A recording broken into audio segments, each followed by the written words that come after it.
Welcome back to Mad Props. We're glad that you're here. This week we are joined by Andria Lea of Somatic Therapy NYC. It's going to be an episode you do not want to miss. A lot of really good stuff in this one. Before we start, make sure you subscribe to the podcast, whether you're on YouTube or if you're on Spotify, wherever you're listening, make sure you subscribe to the podcast so we can continue to grow and continue to bring you the best in podcasting. Also follow us on social media at Mad Props Pod on literally everything, whether you're on Twitter or X or whatever you want to call it. If you're on Facebook, if you're on Instagram, anywhere you are, it is Mad Props Pod. Connect with us there. Comment on our images, comment on our post.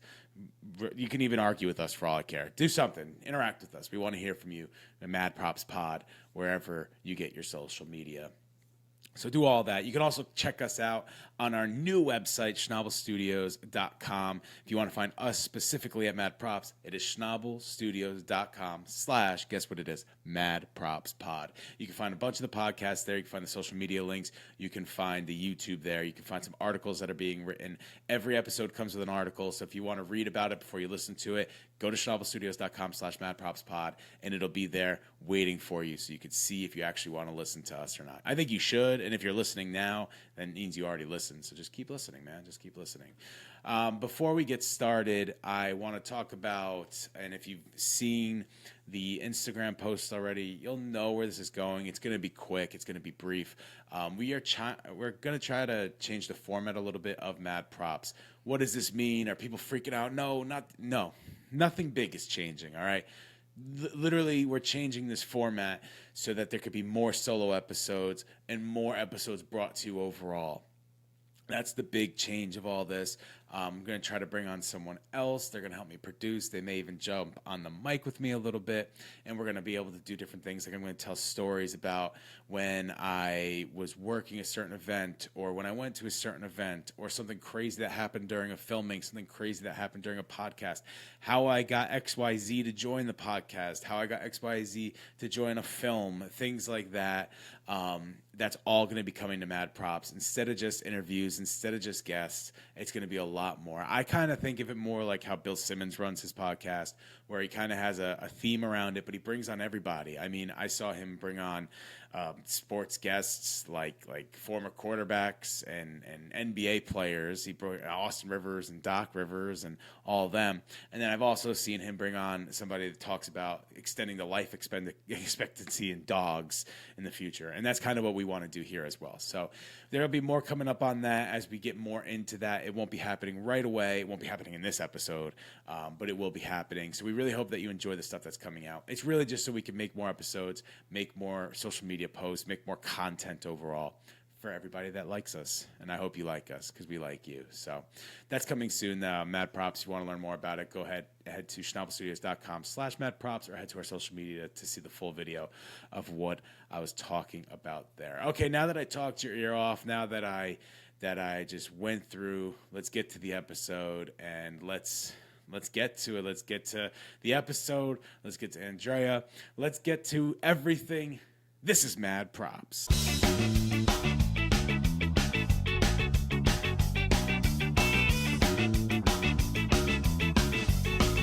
Hi, I'm Andria Lea. Let's start the show.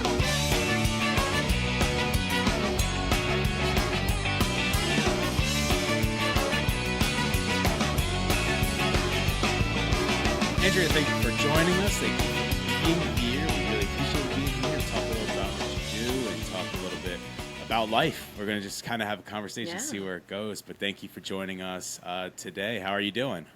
I'm doing good. I'm so happy to be here. And thanks so much for bringing that energy for me, Chris. It is the end of a business day.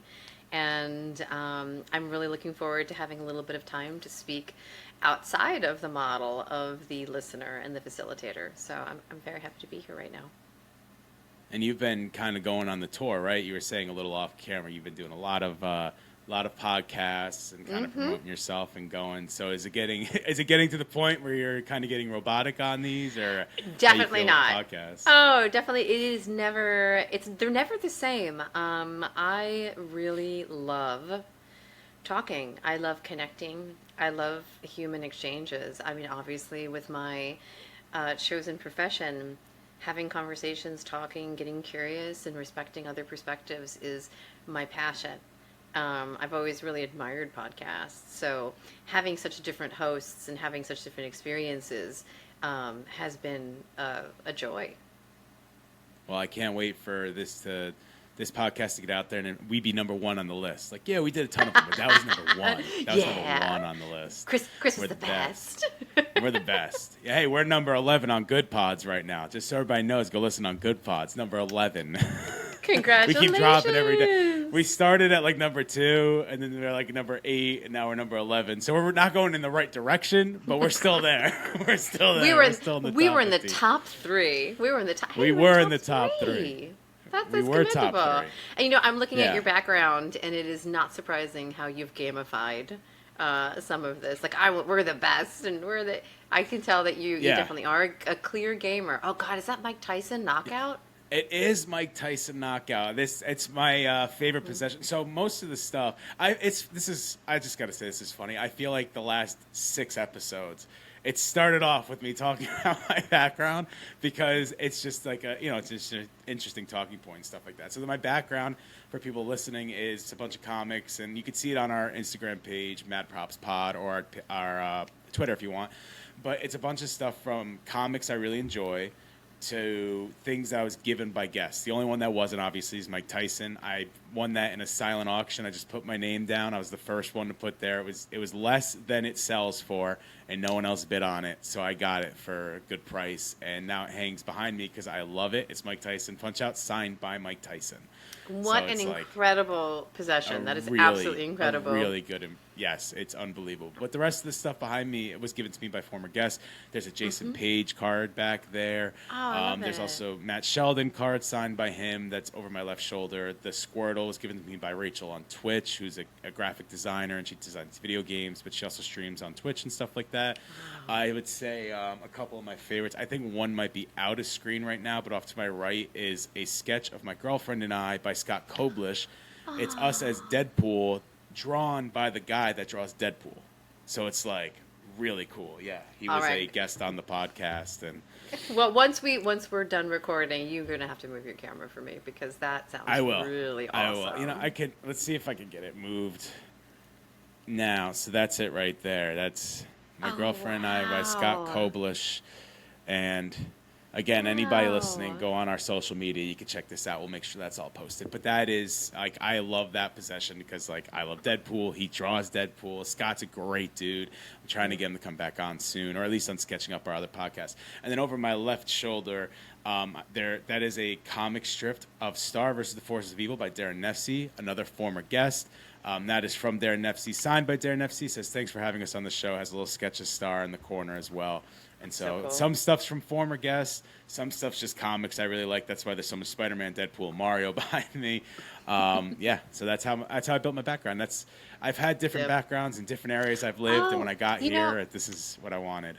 It's dope. It's really, really enviable. The picture of you and your girl are actually in the screen, but your camera, we had a bad connection for a minute, and I just could not determine what it was. But it's right there. I can actually see it way better now.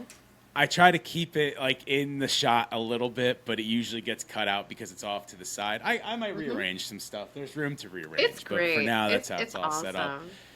It's awesome. Poor Chris is looking at my really boring background. This is also the room where I do remote sessions.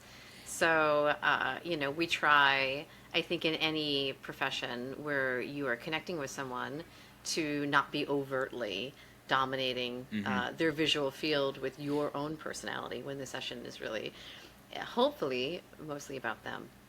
So my background's really boring. I've just got some plants. Very exciting stuff. Can you tell us a little bit more about what you're doing in those sessions and what your work is for people that might not know? Yeah, I am a somatic therapist, and I do in-person sessions, which are really wonderful and fun because I get to actually make physical contact with my clients. But we live in a modern world. We live in a post-Panini world where remote sessions are also very desirable for convenience and distance. And because of it, I get to work with a lot of clients routinely that are not actually even are on the East Coast. I've had the pleasure of working with clients that are not even in this country because of that, which has been really, really exciting and wonderful. But I am based in New York City, and that's where my physical practice is. Um, and I guess I could launch into a little bit about what the heck somatic therapy even is, right? Like, what is that? Sure, yeah, Um, yeah.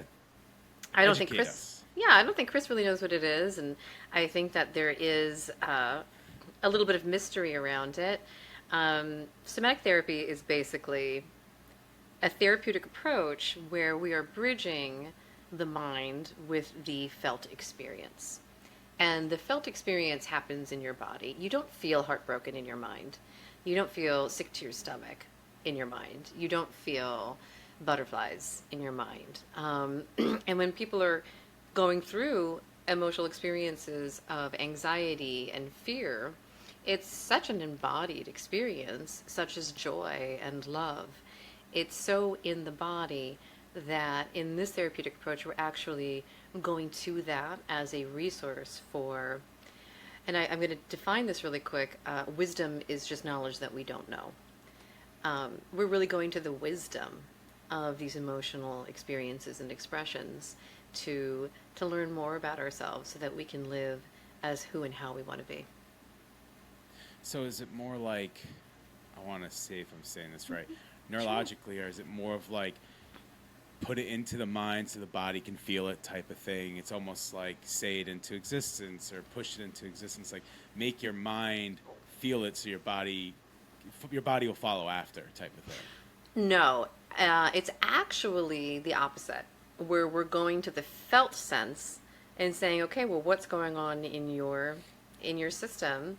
I'm going to use anxiety as an example because I think that's something most people can relate to as being challenging. And if someone says, hey, I'm having anxiety, we're working with it as, okay, well, when the anxiety shows up, how does it show up in your body? It shows up as a pit in my stomach. It shows up as a tightness in my chest. It shows up as a racing heartbeat.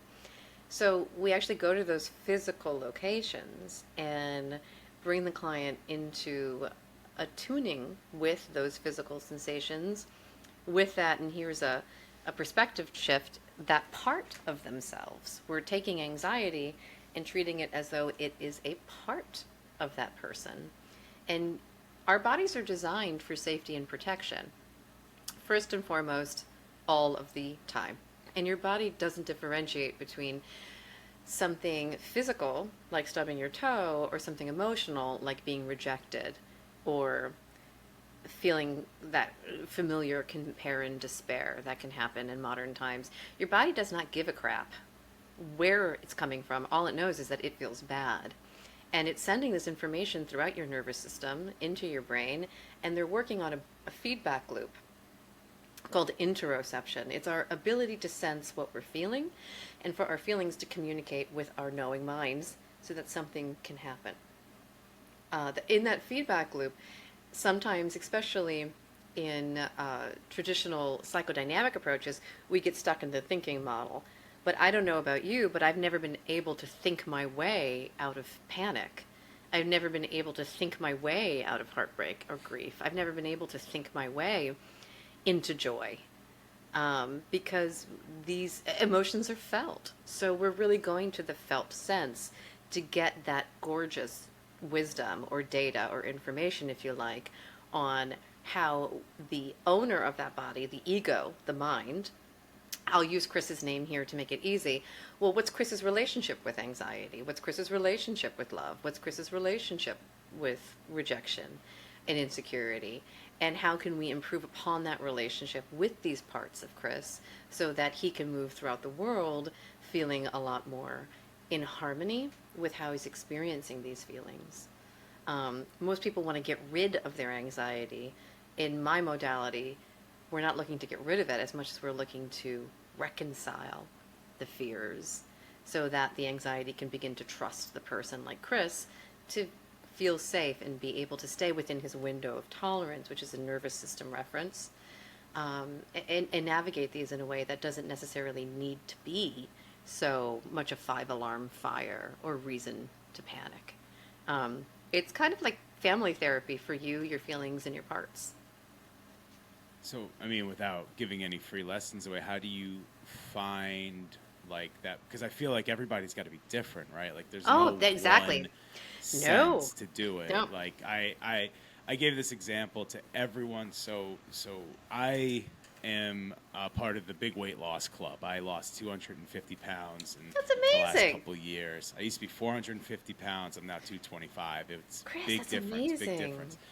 But thank you. Whenever I talk to people, though, they always say, "What did you do? What did you do? Like, what did you eat? How did you work out? All this stuff." And I'll tell them what I did. But what I tell them after that is, just because it worked for me Mm-hmm. doesn't mean it'll work for you. Like, Mm-hmm. I don't like fad diets because it's not there's a reason they come and go. It's because they don't necessarily work because there is no one universal way.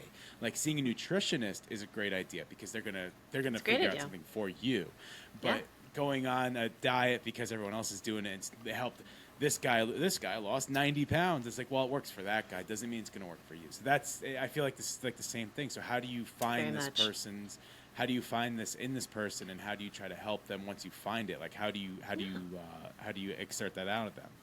Let me give you a really clear and simplified vignette, as someone might say. I'm going to give you guys a really short story of the journey of someone's anxiety. Okay? So we're going to call him John for anonymity. And John had been working with his anxiety for a period of time. And he reached out to me because he wanted to try a combination of approaches. That included psychodynamic with his current talk therapist and an embodied approach with somatic therapy. When I met John, I learned that he was an only child of divorce and that his mother and father could not be more different. They were so different.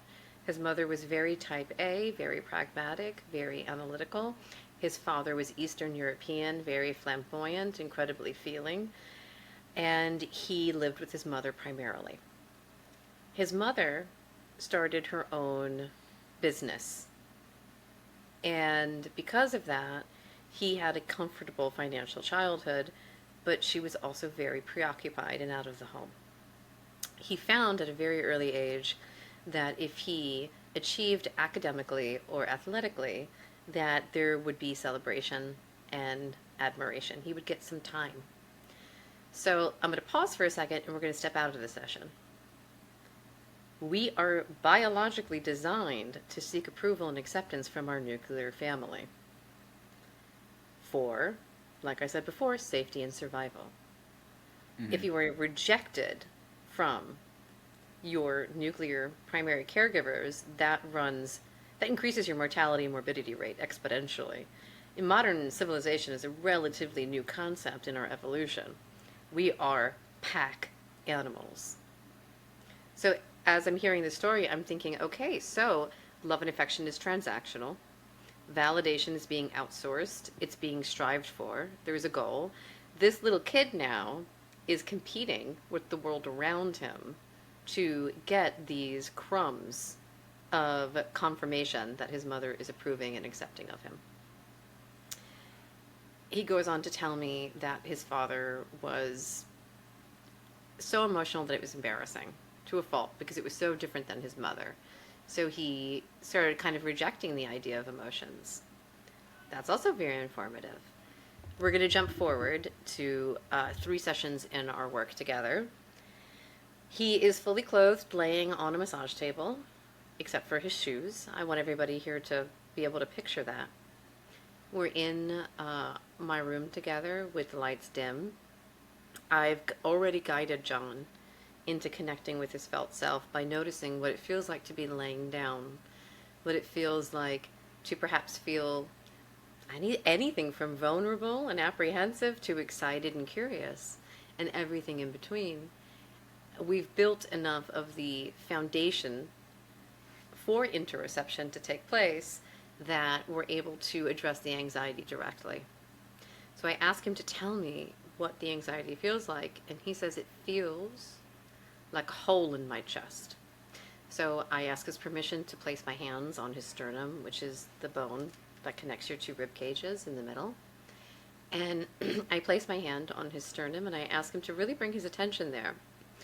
And we're going to step out of the session for a moment. What I love about somatic therapy is because we're not diagnosing and prognosing, we get to be really creative. And people need creativity to connect to these parts of themselves in new ways.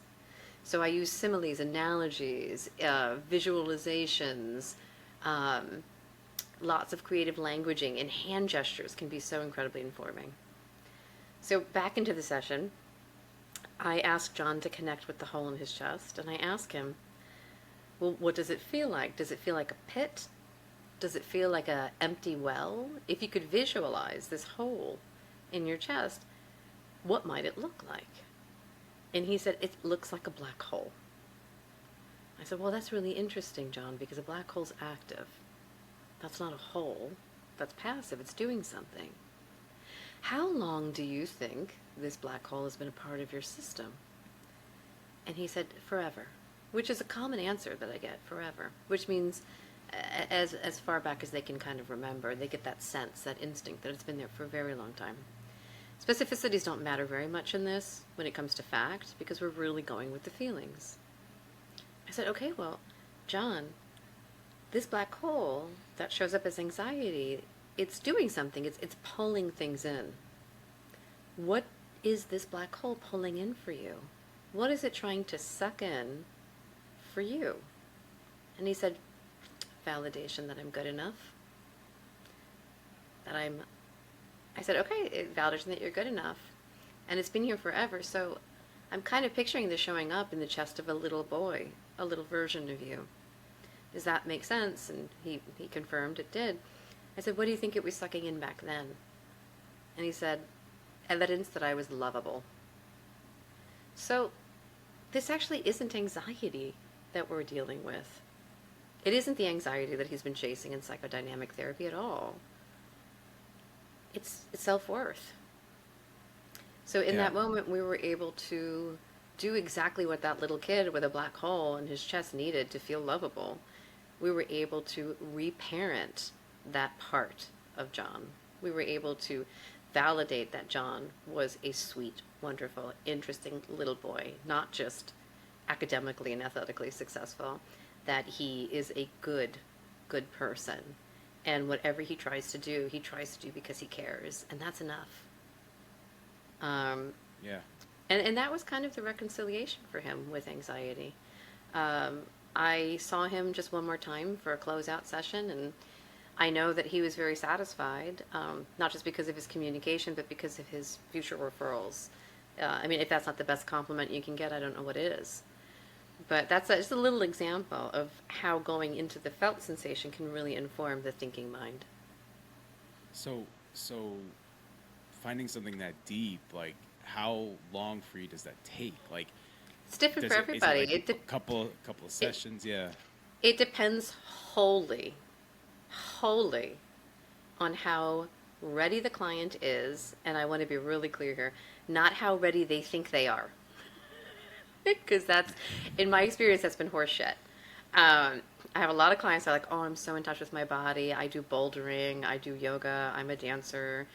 I'm a Pilates instructor, whatever it is. I'm like, okay, well, that's a mechanical vehicle relationship with your body. That's not what we're going to be here for. I don't need you to plank for me. I need you to actually slow down and listen to what your body is very consistently and constantly telling you, albeit quietly and subtly before it starts to scream at you, which could look like physical pain, because your body will eventually start to scream. But anywho, it wholly depends on how actually ready the client is, how capable they are, and that's not a plus gold star for them when I say capable. Some clients that I work with are just so wounded from trauma and negative experiences and abuse that it takes a certain amount of time. But it depends on where you are in your healing process.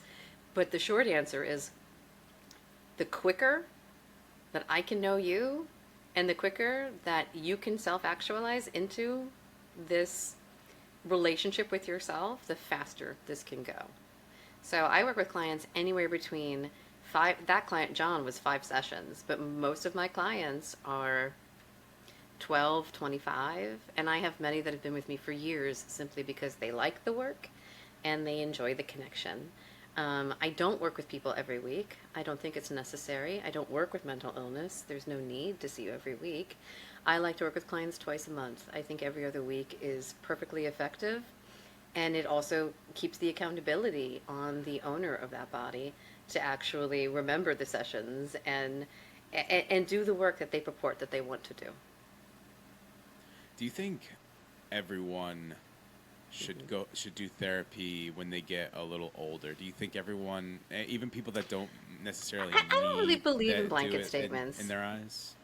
Yeah, I I don't. understand that, but you Yeah. know how people say like you should try it at least once because you never know what's actually being repressed or it's actually in your heart, and you like maybe sometimes you don't feel your best and you just don't know why, something hmm like that, and everyone's like you should at least try it once. Do you have a feeling like that, or do you think like you should really need to feel that?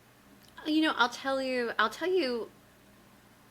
I don't like to do either ors because I find that most people that have had negative experiences in their lives can fall into black and white thinking. So I Hmm. like to really demonstrate three options at a time when I can. So I'm going to give you three options. Perfect. Option one, you're curious about yourself and you don't feel like you're struggling. Go get curious. Go do, that's awesome. That's fun. That's amazing. Option number two, you do feel like you have some struggles, but you don't know if therapy's right for you. Well, I've got news for you. There are so many different approaches. And I don't just mean in person or Zoom, I mean there's CBT, there's EMDR, a lot of other acronyms that I'm not going to bore you guys with. But there's also different therapies like MDMA assisted therapy and Hakomi. There's Phoenix Rising. There's a ton of really amazing things. We live in a really cool time to say, I like camping and I'm curious about therapy. Bro, I bet you could find something like that. There's Yeah. actually a therapy group called Everyman that is almost exactly that comes to my mind. So if you are facing something but you're not sure, get really specific about what you're looking for and challenge yourself to see if it exists and if you do find it, if it's the right time for you. And option number three, which is neither of those matter if you don't think it's a problem. It's not going to, no therapeutic modality is going to be effectual or helpful if you aren't the one seeking it for either of those reasons, whether it's out of need or Yeah. just curiosity. Third option is if you're fine, I don't know, ghosting people or having an avoidant attachment style, or if you're fine with staying mid-level at your, if you're fine, if you have happiness, contentment, and satisfaction, then don't go through the motions for something that you don't really want because it won't work anyway. You're saying if you're not all in, Yeah. don't bother with it because you're not gonna seek any You're not going answers to see anyway because anything. you're not in it anyway. You're Yeah. not in it. It'd be like me saying, my sister, who's passed away, was addicted to drugs. And I could pitch her every single modality, every single rehab, every single kind of support I could possibly give her. But it never was going to change unless, I should say, unless she ever wanted it to change. The same thing's Yeah. true about narcissistic tendencies and insecure attachment styles. The same thing is true. You've told me that you have a lot of drug addicts in your family. Is that what kind of brought Yeah. you into this landscape? Is that what brought you into doing Yeah. this kind of work? Indirectly, yeah. I had a family of origin where it was so dysfunctional that I became an adult child, which infers that I had to grow up really fast. I was mature and independent in many, many ways, but at the sacrifice of many key developmental steps. So while I was really good and hypervigilant and could read a room, I could be the star of a party. But if anyone wanted a friendship, I would feel so vulnerable and shameful that I wasn't worthy of that friendship. I was living in the duality of overmaturity and missed developmental steps. And being an adult child of addicts or alcoholics is also a whole thing. Um, but eventually, like I said earlier, if you're not listening to your body, if you're not listening to your internal experience, then your body will scream. And an emotional, a psychosomatic emotional kind of component to that might look like a panic attack or anxiety attacks. And sometimes there can be physical manifestations. And in my case, I had TMJ, which I think everyone is kind of familiar with. But I also had hypertonicity in my pelvic floor, which is a chronic clenching condition, because I was a ball of nerves and rage. So I was constantly clenching, and eventually it led to physical pain. So I actually came to somatic therapy because of physical pain. And then after meeting with my somatic therapist and having not that deep conversations, because I didn't think it was a problem. I was like, oh yeah, my mom died 2 weeks ago, and my physical therapist said I should be here. And she's like, whoa, your mom died 2 weeks ago? I'm like, yeah, she was a junkie. I did not, again, we're so structured for survival and safety. We are so structured for protection. And your monkey brain can do incredible acrobatics to normalize situations that are not normal so that you can get to the next day and you can move on. And I was very much a case of that. So over time, I allowed myself to be really known by this person. And over time, that helped me really know myself. I mean, that has to help you with connecting with your Massive. clients that come up with the background like that, because it gives you the perspective that some of them may have. I feel like a good portion, maybe it's a blanket statement, but I feel like a good portion of your clients, a lot of this stuff comes from youth. I feel like a lot of this, like those anxieties we have and those fears we have, come from something when we were younger. Not younger as in No, a you're year right, ago, Chris. like when we were a child. Go ahead. So, that's a really good observation. And it's an observation that you are not the only person to pick up on and say, does it all go back to my mother? A lot of So my smart. clients, yeah, a lot of my clients have these like kind of laughing moments. They're like, of course it goes back to my mom. But there's a reason for that. So, not only is our brain wired for safety protection, not only is our body and our nervous system wired for safety protection, we're also biochemically designed for safety protection. And you are your most vulnerable when you are wholly dependent on your parents. You are such a vulnerable little baby. I mean, we came from primates. And if you look at primates, they are not nearly as dependent as humans are on their parents. So what happens is you are constantly gathering this information for safety and protection through an electrical synapses. And that electrical synapses is a neurosynapses, and it's giving information from your experience to your brain, from your brain to your experience, and it is bidirectional. You are firing 3 times more neurosynapses per second as a toddler than you are over the age of 25. Because evolution has realized that that is when we're most likely to die on our own. So the amount of they say kind of a nice idiom is children are sponges because they're designed to be. So not only are you getting an incredible amount of information that you are trying to process, but you do not have the adult perspective to really understand it. So yes, that is a incredibly fertile ground for us to kind of create these internal worlds of, if I cry, I'm weak, or if I complain, I'm going to be rejected. We are so designed to stay in that nuclear family, that little fishbowl, that nucleus of a cell. I love that word, nuclear, that tiny unit.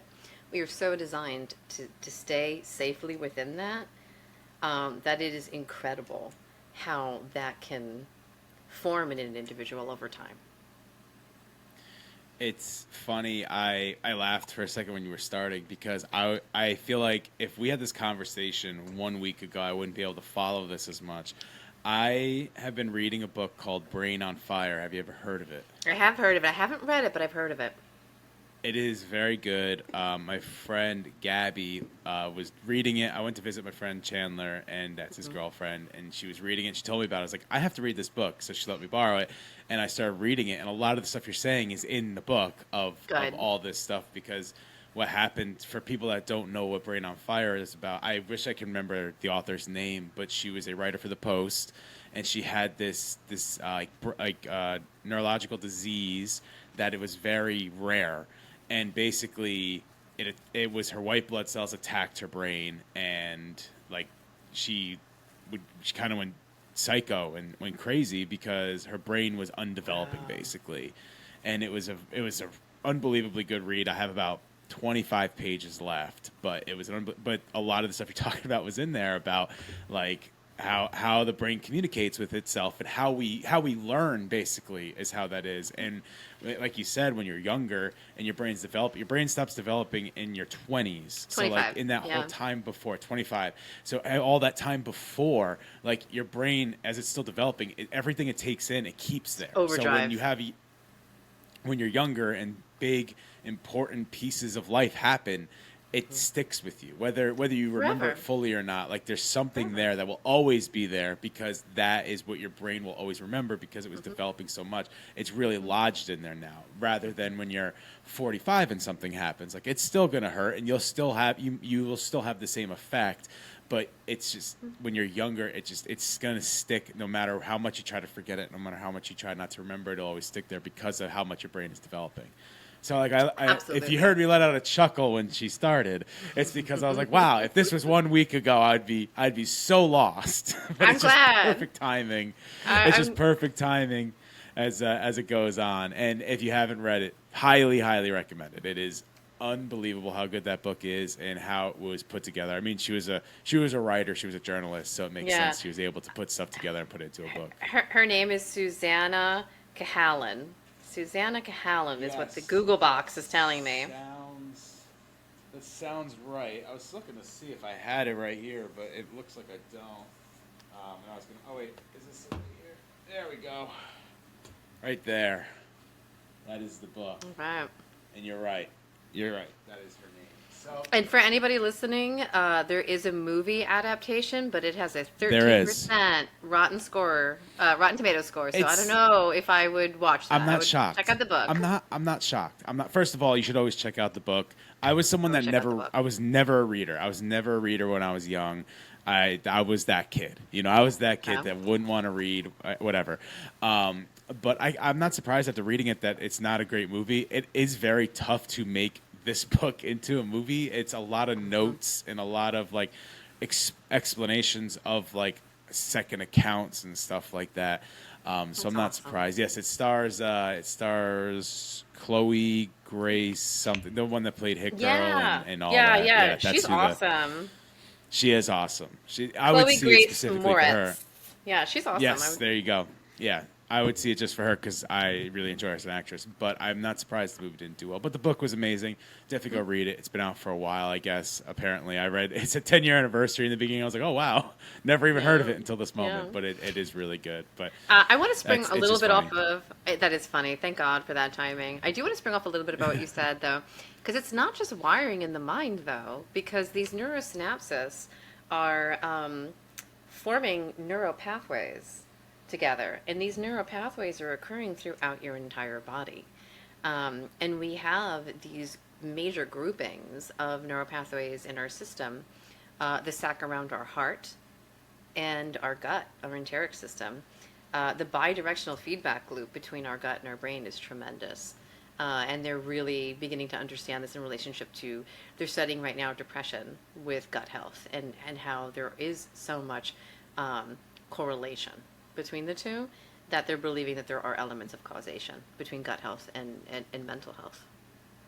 That would make a lot of sense, because when you think about stress eating, or like when people are upset, it's like almost like a satisfaction or gratification. You eat to feel better, and it would make a lot of sense if there's a big connection between the two. like it would help your brain that much if you did something like that. That's like the Yeah. sugary foods. Going back to what we were talking about with weight loss, Hmm. somebody that eats a lot of sugary foods and they can't seem to lose weight, and they're like, why can't I lose this weight? I don't understand. I always go back to the sugar. Always go back to the sugar. It's because when you don't eat a lot, and I'm going to assume this is Hmm. going to go right back to what you're just saying with the stomach and the mind. When you don't eat a lot, your body craves the sugar because it wants satisfaction. It wants that. It wants to feel like something good, and sugar is so sweet and tastes good that because you don't fill yourself up, it feels like it's getting filled up or it's creating that satisfaction. But obviously, it's not. Obviously, So it's not. Yeah, it's your it's an brain it's an interesting your brain it's becomes an interesting hooked. study. Your brain really becomes hooked to it.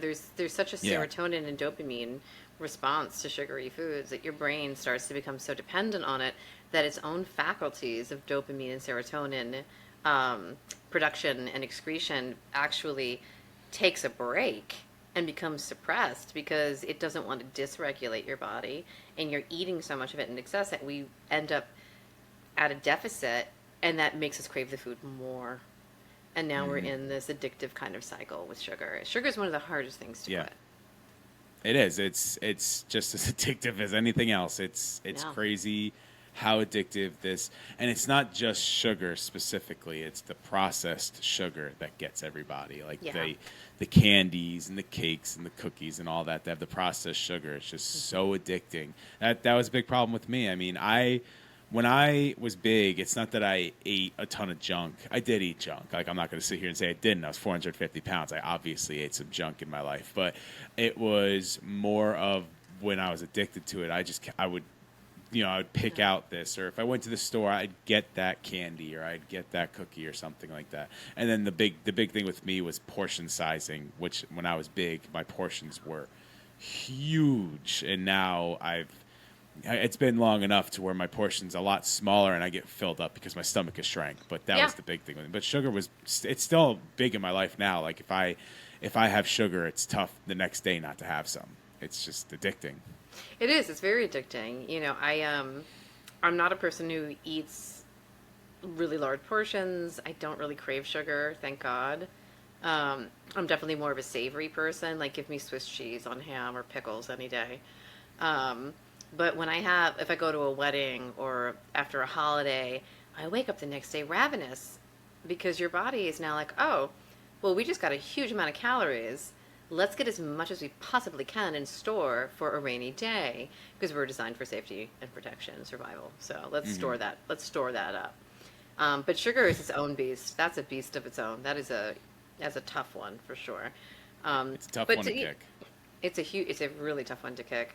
We live in a society that is so fast paced that we've really gotten out of touch with how to self regulate. And in this modern society, for self regulation, we tend to avoid, distract, medicate, and numb. And one of the biggest numbers is food. Yeah. Yep. So it's been great talking. Before we go, where can people find you if they either want to reach out to you or if they want to see more about your practice? Where can they go to see that? Well, my website is somatictherapynyc.com. I've been doing this long enough that I got that domain. It's very easy, I think. If you know what somatic therapy is and you're in New York City, it's pretty easy. I do have a Instagram account, but it is a little neglected. I'm planning to tend to that garden a little bit, and that is Somatic Therapy NY. But you can absolutely find me at somatictherapynyc.com. My email is right there. It's all over the page, and it's not going to a business account. It's going straight to me. And of course, you can find all of that in the description of this. So if you decide that you don't want to go and type stuff up, go to the description and go ahead and click the link, and then you can get there. Thank you so much for joining us. This was really a great conversation, and we hope to have you back soon. Thanks so much for having me, Chris. This was it's always so great to connect with people, and you had some really killer questions. And thanks so much for your generous share of feedback on your journey with taking care of yourself. Thank you, Andrea, for joining us. Remember, you can find her at Somatic Therapy NYC or somatictherapynyc.com or on social media, wherever you can find her there. If you haven't already, make sure you subscribe to the podcast, whether you're on YouTube, social media, whether on YouTube or Spotify or Apple or Good Pods or whatever it is. The more you subscribe to us, the more you listen, the bigger we can grow, the more we can bring you. So please subscribe and support us. We love you for it already.